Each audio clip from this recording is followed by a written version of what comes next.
Well, here we are. Yeah, today was going to be a different video, but I actually got a few requests from a few friends, family, and other people on my Twitter page when I made a post talking about a little quick review of how much I did enjoy this film when I saw it in the theaters. And to everyone's request, I am now going to do a big deep dive video on it. So without further ado, here we go. We are going to cover what I think is the small, quiet brilliance that is Iron Lung. Its beauty in simplicity. We had a deal. Not everyone gets to be saved! Do the right thing. What are you talking about? You said you'd get me out of here. That was the deal. Simon, please! Simon, please! Listen to me! It's worth it.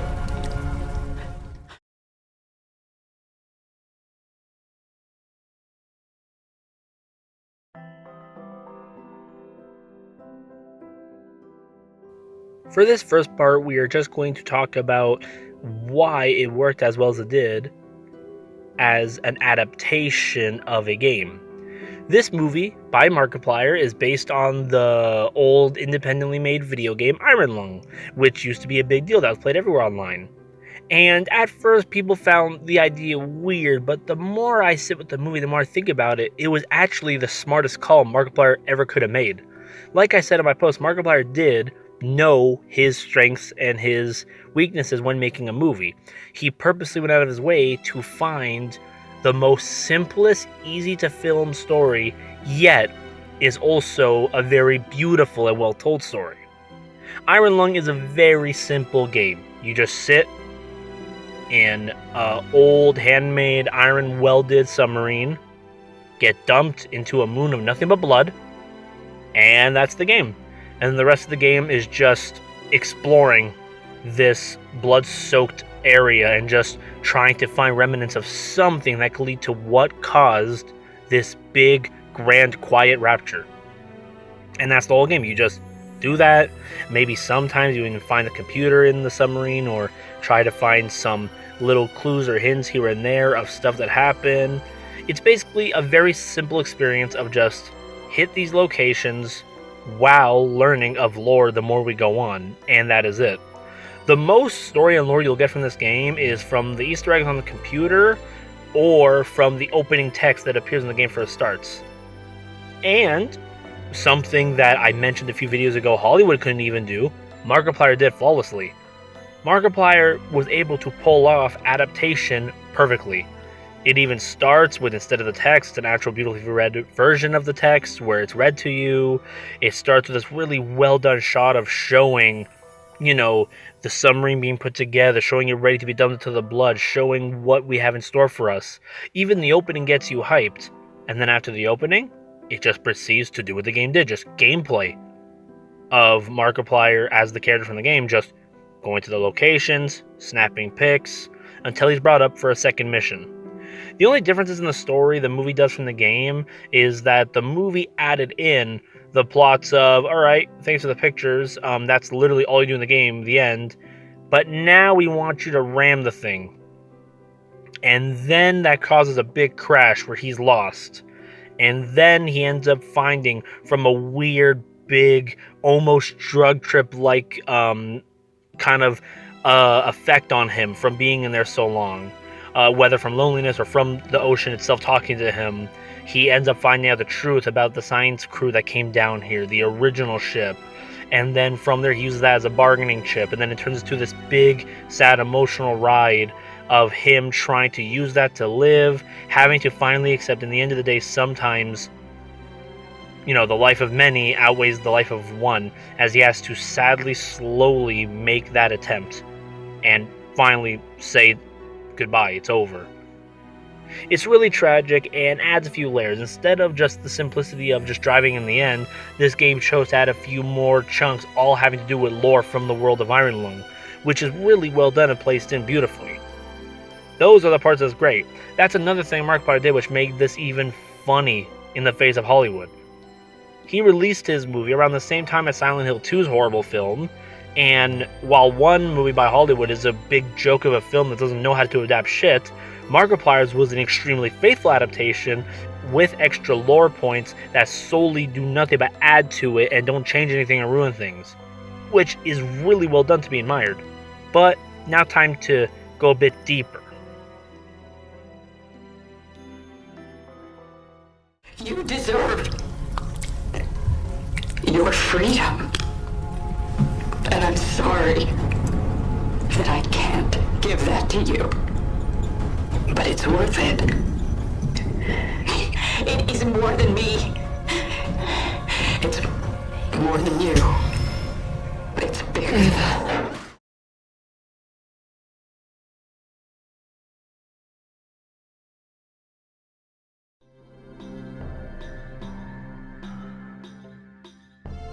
As the movie goes on, Iron Lung turns into a really deep emotional ride. A ride of many things such as betrayal, loss, hopelessness, and the one thing I wanted to cover the most in this video that this was the one part while watching the movie that really blew me away and I thought was really well done, and now we'll talk about what it means to feel worthless. Throughout this movie, we are shown hints here and there that they could care less about Simon. They don't care about him. Why should they, in their opinion? He is no more than just a criminal, a terrorist. To them, he's no more than a worthless being that we could just toss away for our own game and trying to find a way to save humanity. For them, it's no more than a sacrifice that's well worth it, because what could this guy possibly offer anybody? The part that got me the most is the part in the movie where after he has that weird drug trip moment and he doesn't know what's real or wrong anymore, just to try to see if they're the real people, he simply just asks them, "What is my name?" And then we see the sad realization that they care so little about him and that he means so little to them that they don't even know his name. Unlike the creature was able to know his name before, they don't, which ends up crushing him. That surprised me. Even I immediately sat up and said, "Oh shit, you don't even know his name?" Showing how little they cared about him. Then, when they try to give the news of, "Yeah, by the way, we're just going to leave you there. You, out of all people, are not worth it," he then loses it. And finally uses his bargaining chip. With the bargaining chip in place, he tries to. Then it becomes a twist. A game of, well, turns out it's not going to go the way you want, and it's over for you. Now it's your choice. What is worth it in the end? The lines that get me the most is even that one sad line when Ava tries to go down for him and then she just gets shit on obliterated. You even see him take a picture and you can see the creature just demolish her sub as she just gives the last crying, panicking words to Simon, begging him, "Please, grab that hard drive and protect me with your life. Please. I'm sorry. You do deserve to live. I'm sorry," and then just dies. As all that's left is for him to throw his life on the line to try to carry and protect this hard drive as much as he can. It ends with him finally having to do acceptance, him finally having to realize, you know what? My life wasn't important. Here you go. With those last few lines echoing all the time that were so emotive, his last few lines of, "Mama, this is more important than me." Even him finally having to accept the role he was given and just give up all hope in order to maybe, hopefully, his loss will save humanity.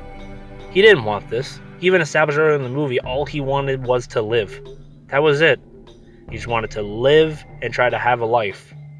But with how things have turned, he's not allowed to have such things. So he loses it. It's over. And he finally gives up to the role he was given. Maybe this was always in the cards for him. Maybe he could have done something else. But in the end of the day, his loss that he was forced to give ended up giving a sliver of hope to a dark world that has nothing left. It even ends on a shot where you can see the case floating on its own, the little hard drive just floating, with a light flashing onto it showing that maybe they found it. Maybe humanity will finally be saved. And that, to me, is a deep dive analyst on what, to me, genuinely is the simple brilliance that was Iron Lung. I will admit, the movie actually blew me away. I was, unlike what other people said online, I didn't have any of those problems. There wasn't a moment of this movie I was bored. There wasn't a moment I wasn't interested. The whole ride, from start to finish, I was hooked. I was in focus, waiting, paying attention to every little thing, waiting for what was going to happen. And even unlike what some people said, I even got it. To me, the story's not hard to understand. I got it. I understood the trip he went through. I understood that this was a deep emotional deconstruction of a human, the things he went through, the lore dumps on his life, how he literally grew up in a cult-like life where he didn't have much choice to begin with, how that was a life he thought mattered just for them to then turn his back on him when things seemed too bad, him to be thrown into a situation that was never his fault to begin with, and him slowly having to be shown over time how little he mattered to everybody in the end, and how he was just a pawn to everyone at the end of the day, and how sadly he had to accept that and just go down with his ship. It's really well done and sad. And even the way it was put together was really competently put together. The set was really nice. The actors did a fine job. The emotional story things were well done. Even Markiplier shocked me. Markiplier was really good at his role.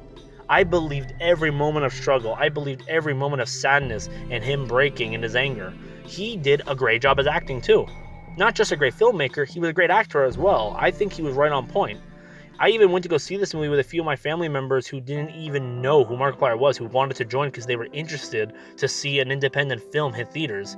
And even my friends and family turned to me and said, and these are people that don't know who Markiplier is, even they said to me, yo, if you told me that this guy wasn't a YouTuber, I wouldn't have even noticed. I would have thought he was just an actor. Because even they admitted his acting was great. It's just an amazing big win if you think about it. This film, yeah, it made Hollywood look like a joke. That's true. It was competent, it was well done, it was paced, it was really well written, and it was a beautiful experience. I would put this movie on the same level as classics such as Jacob's Ladder or 1408. Yes, it's literally that good. It's just like those movies too, where it's a big emotional lore-covered trip that you need to pay attention and slowly read into over time. And I was impressed. So yeah, due to popular demand, decided I was going to cover that today. What will I do next? Maybe another episode of Jetpack Retro, or maybe the next part of our Far Cry retrospective. Bye, guys.